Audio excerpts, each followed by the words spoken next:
जय श्री हरि, जय माता लक्ष्मी। आप सभी श्रोता जनों का स्वागत है वैशाख मास की आज की कड़ी कथा श्रृंखला में।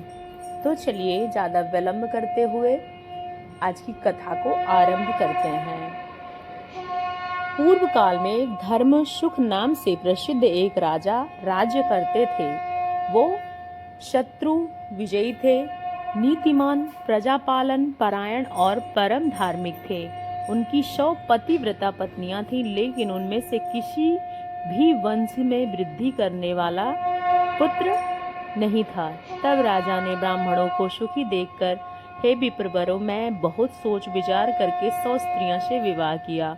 उसके साथ रहते हुए मेरी वृद्धावस्था भी आ गई, लेकिन अभी तक मुझे कोई पुत्र प्राप्त नहीं हुआ है।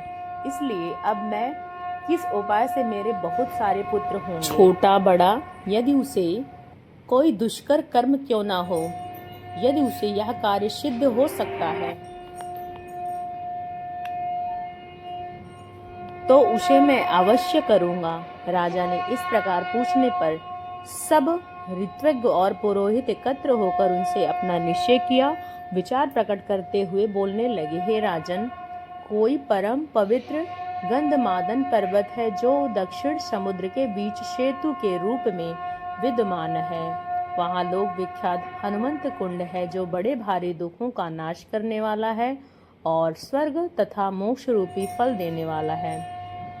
वह नरकों के क्लेश का निवारण और दरिद्रता को दूर करने वाला है। पुत्रहीन मनुष्यों को पुत्र, स्त्रीहीन पुरुषों को स्त्री और संयम पूर्वक स्नान करने से आप एकाग्रचित होकर उस तीर्थ में तट पर पुत्र श्रेष्ठी यज्ञ कीजिए।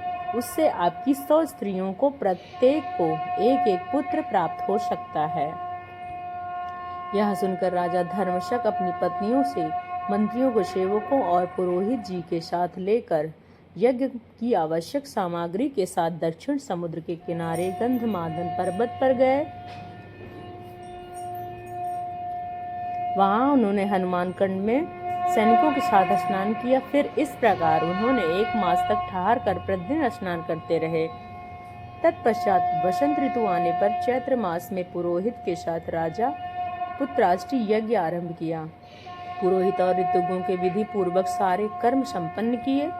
पत्नी के साथ राजा जब यज्ञ संपन्न हुआ तब पुरोहित ने हवन से बचे हुए भविष्य को लेकर राजा के सभी स्त्रियों को भोजन करवाया। उसके बाद राजा धर्मशक ने अपनी 100 पत्नियों के साथ यज्ञ अंत स्नान किया और फिर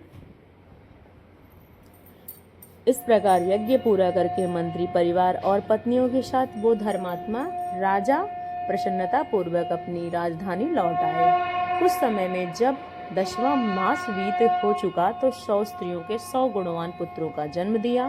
जब वो सभी पुत्र बड़े हुए तो उन्हें राज बांट दिया और स्वयं अपनी पत्नियों के साथ गंधमादन पर्वत पर हनुमंत कुंड के किनारे जाकर तपस्या करने लगे। भगवान शंकर का ध्यान करते हुए तपस्या में तत्पर हुए। राजा को सब कुछ काफी समय बीत गया, लेकिन तब एक दिन उन्होंने मृत्यु प्राप्त हुई।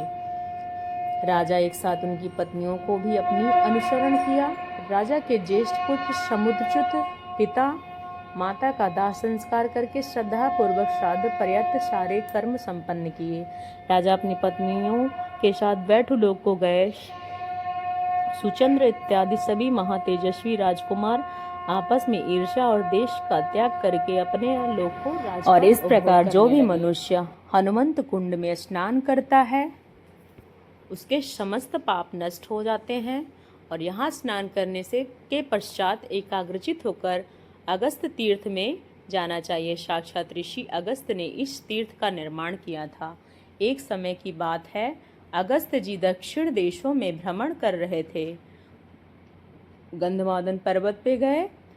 महात्मन जानकर महर्षि अगस्त ने अपने नाम से यह महापुण्यमय तीर्थ बनाया था। वो आज भी अपनी धर्मपत्नी लोपामुद्रा के साथ वहीं पर निवास करते हैं। स्नान के माथे समस्त पापों का नाश हो जाता है, अनुराग में वृद्धि होती है। इसलिए इन कथाओं को ध्यानपूर्वक श्रवण करना चाहिए। आज की कथा आपको अच्छी लगी है तो कमेंट बॉक्स में हमें ज़रूर से बताइएगा और वीडियो अच्छी लगी है तो ज़्यादा से ज़्यादा लोगों तक शेयर कीजिएगा और चैनल को सब्सक्राइब करना मत भूलिएगा। साथ ही साथ ज़्यादा से ज़्यादा लोगों तक शेयर करें। हर हर महादेव। श्री शिवाय नमस्तुभ्यम।